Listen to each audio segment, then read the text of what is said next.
جیسا کہ تمام دوستوں کو پتہ ہے کہ موسم جو ہے وہ چینج ہو رہا ہے، اور جن دوستوں نے اور شوقینوں نے چھت پہ مرغے رکھے ہوئے ہوتے ہیں ان کے لیے اس موسم کے ساتھ ساتھ پریشانیاں بھی بڑھ جاتی ہیں، اور کچھ لوگوں کے پرندے جو ہیں وہ اچانک بیمار ہونے لگتے ہیں، اور کچھ لوگوں کے میری طرح گرمی کی وجہ سے ایکسپائر بھی ہو جاتے ہیں۔ پچھلی گرمیوں میں میرے کچھ پرندے اسی گرمی کی وجہ سے ایکسپائر ہوئے، اور وہ میری اپنی غلطی کی وجہ سے ایکسپائر ہوئے تھے، تو سوچا اس پہ کیوں نہ ویڈیوز بنائی جائیں اور ایک سیریز بنائی جائے جس میں تمام چیزوں کو ہائی لائٹ کیا جائے کہ کن چیزوں سے بچا جا سکتا ہے اور کون سے اقدامات کر کے ہم بڑے سے بڑے نقصان سے اور چھوٹے سے چھوٹے نقصان سے بچ سکتے ہیں۔ آج میں آپ کو بتاؤں گا اصل وجہ اور کامن مسٹیکس جو 90% لوگ کر جاتے ہیں اور یہ آپ کے پرندوں کو نقصان پہنچاتی ہے۔ اس ویڈیو کو آخر تک دیکھیں کیونکہ آخری ٹپ سب سے امپورٹنٹ ہے۔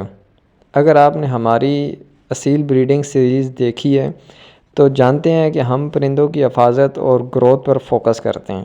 پچھلی ویڈیوز میں ہم نے بریڈنگ، چکس اور گروتھ کی بات کی، اور آج ایسے ہے کہ ہم ایک نئی سیریز لے کے آ رہے ہیں جس کا مقصد جو ہے سمر سروائیول، کہ گرمیوں میں کیسے اپنے پرندوں کو بچایا جا سکتا ہے گرمی سے۔ سب سے پہلے بات کرتے ہیں ہیٹ سٹریس پہ۔ گرمی کی وجہ سے پرندے سٹریس میں آ جاتے ہیں۔ جب ٹمپریچر بڑھتا ہے تو مرغوں کا جسم زیادہ کام کرتا ہے تاکہ جسم کا ٹمپریچر جو ہے وہ کول رہے، نارمل رہے۔ یہ جسمانی انرجی خوراک سے کم ملتی ہے اور پرندہ ویک ہو جاتا ہے۔ اگر گرمی بہت زیادہ ہو تو ڈی ہائیڈریشن اور آرگن فیلئر بھی ہو سکتا ہے۔ ہیٹ سٹریس اصل میں باڈی کو سروائیول موڈ میں لے آتا ہے، اور جہاں ایسے ہے کہ چکس اور مرغیوں کی گروتھ جو ہے وہ بند ہو جاتی ہے۔ چھت والے پرندے ہی زیادہ کیوں متاثر ہوتے ہیں؟ چھت پر رکھے پرندے ڈائریکٹ دھوپ اور ہیٹ کے کانٹیکٹ میں رہتے ہیں، کیونکہ ان پہ ڈائریکٹ سورج پڑتا ہے، دھوپ پڑتی ہے یا چھاؤں کم ہوتی ہے، شیڈ وغیرہ وہاں چھتوں پہ نہیں ہوتے۔ ہوا کا فلو محدود ہوتا ہے، وینٹیلیشن بالکل نہ ہونے کے برابر ہوتی ہے۔ اگر پانی یا فیڈ کم ہو تو ڈی ہائیڈریشن بہت جلد ہوتا ہے۔ ایگزامپل، سوچو ایک بچہ جو ڈائریکٹ دھوپ میں کھڑا ہو اور پانی کم ہو، وہ کتنی دیر برداشت کر سکتا ہے؟ اسی طرح مرغیاں بھی سفر کرتی ہیں۔ ہیٹ سٹریس کی علامات: پرندے زیادہ دیر سروائیو نہیں کرتے، لیکن کچھ علامات پہلے ظاہر ہوتی ہیں۔ چونچ کھول کر سانس لینا، پر پھیلانا، پر کھول لینا، پانی زیادہ پینا، بار بار پینا، سستی اور فیڈ نہیں کھانا، مطلب سست ہو جاتے ہیں، فیڈ کھانا، خوراک کھاتے ہی نہیں ہیں، چونچ مارتے ہی نہیں ہیں۔ اگر یہ علامات نظر آئیں تو فوری ایکشن لیں، ورنہ مورٹیلٹی ہائی ہو جاتی ہے۔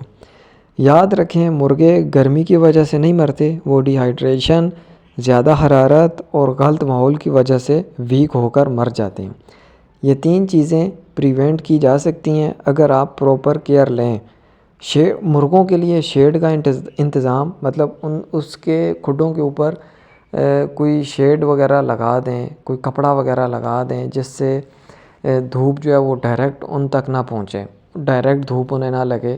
اس کے ساتھ پانی کی سپلائی، صبح، دن کو، شام کو پانی ان کے پاس ہر ٹائم موجود ہونا چاہیے، تازہ پانی موجود ہونا چاہیے۔ اس کے بیچ میں ORS وغیرہ یا باقی اس طرح کے جو ہوتے ہیں ٹونک وغیرہ پانی میں ملا کے ان کو پلاتے رہیں تاکہ ان کی جو امیونٹی ہے وہ سٹرونگ رہے۔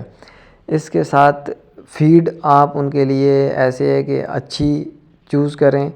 اس میں اگر وہ گرمیوں میں کھانا یا دانہ نہیں کھا رہے تو آپ اس میں تھوڑا سا دہی ڈال دیں، اس سے یہ ہے کہ ڈائجیشن بھی ٹھیک ہو جاتی ہے اور پرندہ جو خوراک ہے وہ بھی شوق سے کھاتا ہے۔